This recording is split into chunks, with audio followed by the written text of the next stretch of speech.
Hello दोस्तों, Amit story wise में आप सभी का स्वागत है। साथियों, हम आपके बीच कुछ कहानियाँ लेकर उपस्थित हो रहा हूँ। उम्मीद करता हूँ कि कहानी आप सभी साथियों को ज़रूर पसंद आएगी।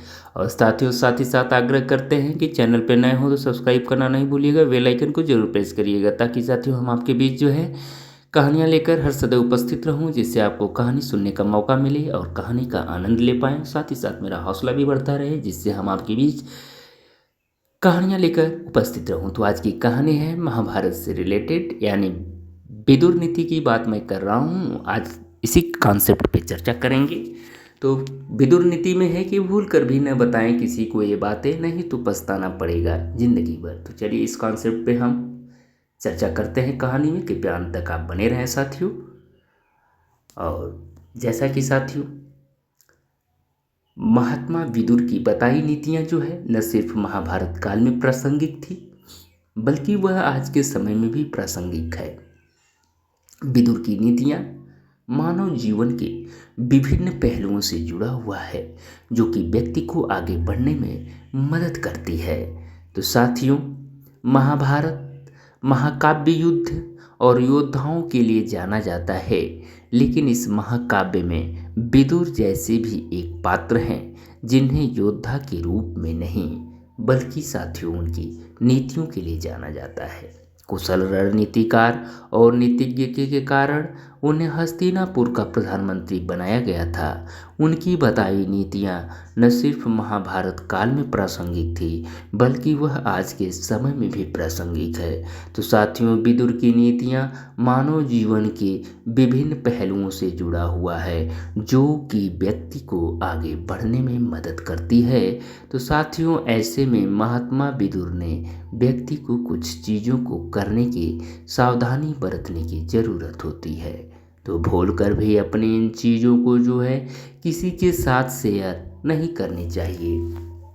तो चलिए साथियों, हम आगे बढ़ते हैं कहानी में। तो पॉइंट है कि कभी न बताए अपनी कमाई। नंबर 1 पॉइंट है, इसके बारे में हम चर्चा करते हैं। तो साथियों, विदुर नीति के अनुसार व्यक्ति को अपनी धन संपत्ति और कमाई और खर्चों की जानकारी किसी दूसरे के साथ शेयर नहीं करना चाहिए, क्योंकि कमाई जानकर लोगों में दोष और जलन की भावना पैदा होती है। इसके अलावा व्यक्ति को अपने नुकसान की भी जानकारी नहीं बतानी चाहिए। इससे दूसरों को आपको और कमज़ोर करने का मौका मिलता है। दूसरा है, कमजोरी किसी से न करे साझा। साथियों, विदुर नीति के मुताबिक व्यक्ति को अपनी कमजोरी के बारे में किसी के साथ शेयर नहीं करनी चाहिए, क्योंकि आपकी कमजोरी का दूसरा इंसान फायदा उठा सकता है।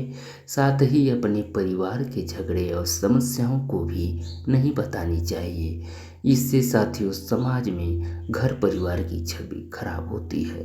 तीसरा पॉइंट है, लक्ष्य और योजनाओं को न करें शेयर। यानी महात्मा विदुर कहते हैं कि व्यक्ति को अपने आगामी लक्ष्य के बारे में किसी से भी बात नहीं करनी चाहिए, क्योंकि लोग आपके काम में अड़चन पैदा कर सकते हैं। ऐसे में सारी योजनाओं और लक्ष्यों को जो है गुप्त रखना ही बेहतर होता है। जब काम पूरा हो जाए तो ही लक्ष्य और योजनाओं को उजागर करना चाहिए। फिर साथियों, अगला पॉइंट है आध्यात्मिक और धार्मिक कार्य।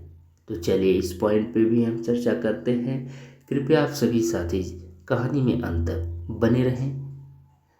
तो साथियों, विदुर नीति में बताया गया है कि व्यक्ति को आध्यात्मिक और धार्मिक कार्यों को उजागर नहीं करनी चाहिए, क्योंकि सार्वजनिक कर देने से इन चीज़ों का महत्व कम हो जाता है। साथ ही साथ इनसे मिलने वाले लाभ भी कम हो जाते हैं। तो साथियों, आप सभी से उम्मीद करता हूँ कि कहानी में अंत तक आप बने रहे होंगे और पूरी कहानी के बारे में सुनने का प्रयास किए होंगे। मुझे उम्मीद है कि कहानी आपको पसंद आई होगी।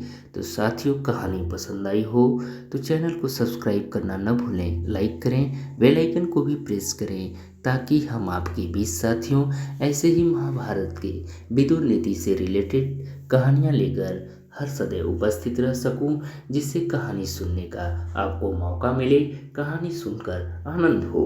और आप सभी जैसे ही कहानी सुनने मात्र से आप खुश होंगे, साथ ही साथ मेरा हौसला भी बढ़ता रहेगा कि मैं आपके बीच ऐसी ही कहानियाँ लेकर हर समय हर सदैव उपस्थित रहूं। तो चलिए आप सभी का हम अपने अमित स्टोरी वाइज चैनल्स पे बहुत बहुत धन्यवाद प्रकट करते हैं, बहुत बहुत आभार प्रकट करते हैं। थैंक यू सो मच दोस्तों, ऑल ऑफ यू।